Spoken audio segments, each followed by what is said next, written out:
Hi, this is Jake Johnson. This is my presentation on my annotated bibliography. I decided to write about dialectical behavioral therapy for individuals with bipolar disorder. My first article that I wrote about is titled A Randomized Control Pilot Study of Dialectical Behavior Therapy Skills in a Psychoeducational Group for Individuals with Bipolar Disorder. So, this topic, or articles and studies kind of just determining if dialectical behavior therapy will benefit individuals.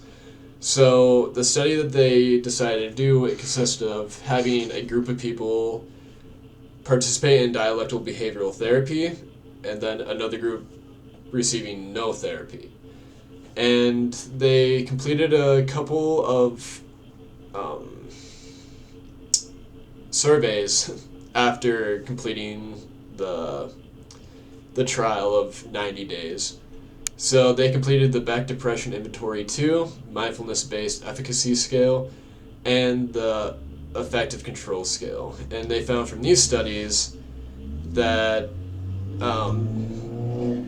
it showed that the Beck Depression Inventory 2 showed that there was a substantial drop in depression.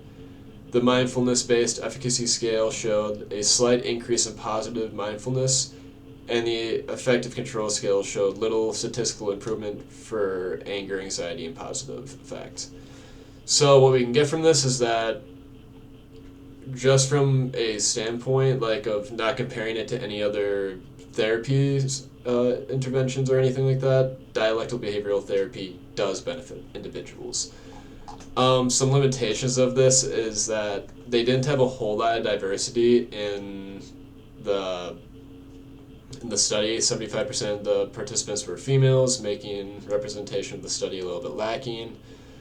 But they did do pretty good with a split between bipolar 1 and bipolar 2. 58% of the participants were bipolar 2, 42% were bipolar 1. So, it was good. The second article that I decided to write about is the dialectical behavior therapy for adolescents with bipolar disorder. So this article and study were pretty similar. It kind of just gave you some background information on what bipolar 1 and 2 is and what DBT is. But this one specifically focused on children and how it would help them. So honestly, pretty same kind of deal, 36 sessions with a group of individuals receiving DBT and a group of individuals not receiving any therapy, or receiving psychosocial treatment, sorry. So they showed that there was a pretty substantial drop in suicidal ideation with these children. Almost an 83% drop after receiving DBT specifically. And that is compared to a 50% decrease with psychosocial treatment. So this article is kind of comparing some different treatments with DBT, but it is mostly just centered around the effectiveness of DBT, and then them putting in psychosocial treatments was more of a control, because that's just the bare bones kind of treatment for bipolar disorder. I do think that this article did a really good job at determining the effectiveness for DBT with adolescents with bipolar.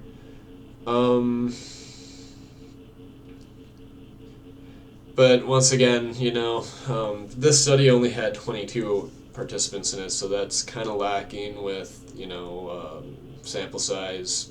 We could have probably used some more individuals in there to kind of give us a better idea of how this went. And they had an age range of 12 to 18, which we all know within those ages is kind of the most... it's the moment of your life in which you experience the most changes, right? So having only 22 participants with an age range of 12 to 18 is quite... there's going to be a lot of differences in those ages, and I do feel like they should have either just focused on children or adolescents, not both. The third essay I decided to write about is titled A Pilot Project for a Recovery-Oriented DBT-Informed Skill-Building Education Course for Families and Adults.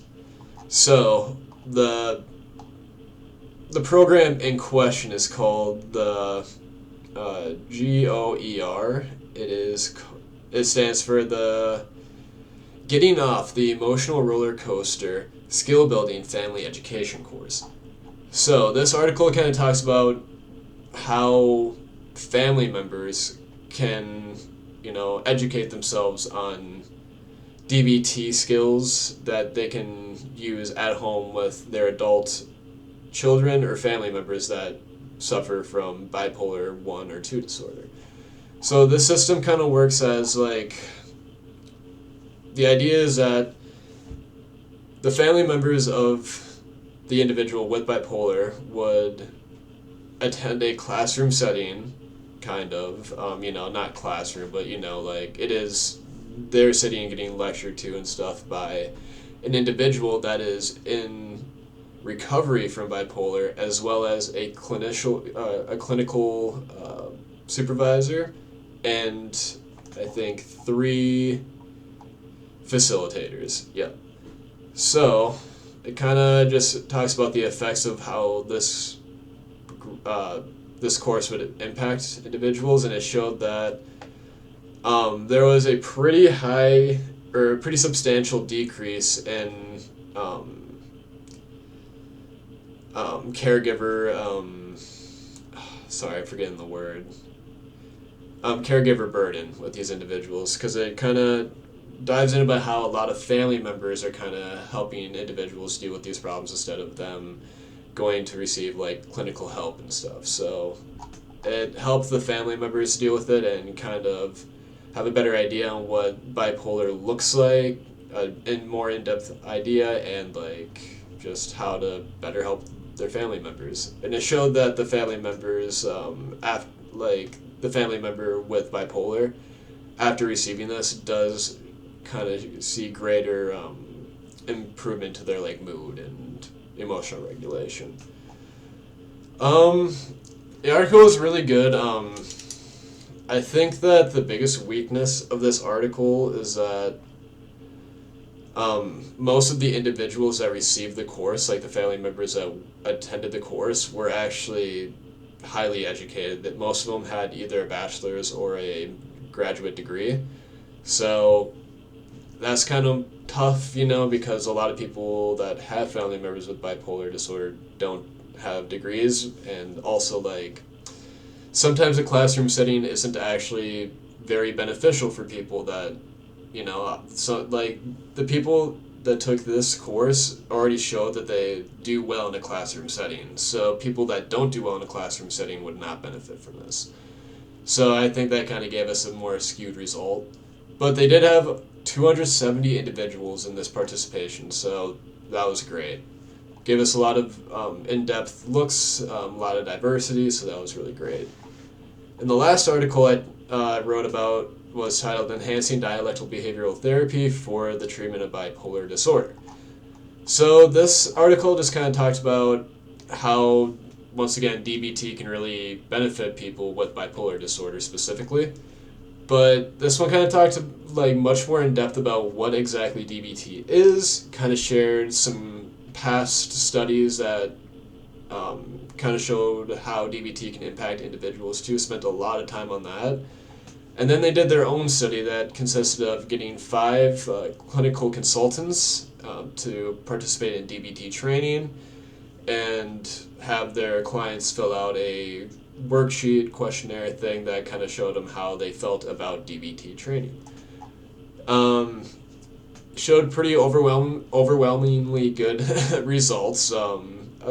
Specifically, a large increase in awareness and changes in mood, or mood regulation. But self-awareness, a lot of mindfulness increases, lots of mood regulation increases.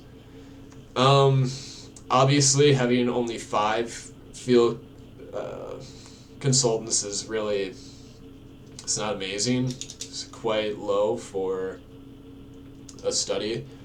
But I do think they spent a lot of time talking about how beneficial, or a lot of time talking about past studies and stuff, so it gave the reader a lot of inside knowledge and a lot of ability to understand where the study is going. So I thought it was pretty good. But yeah, those are my articles. Thank you.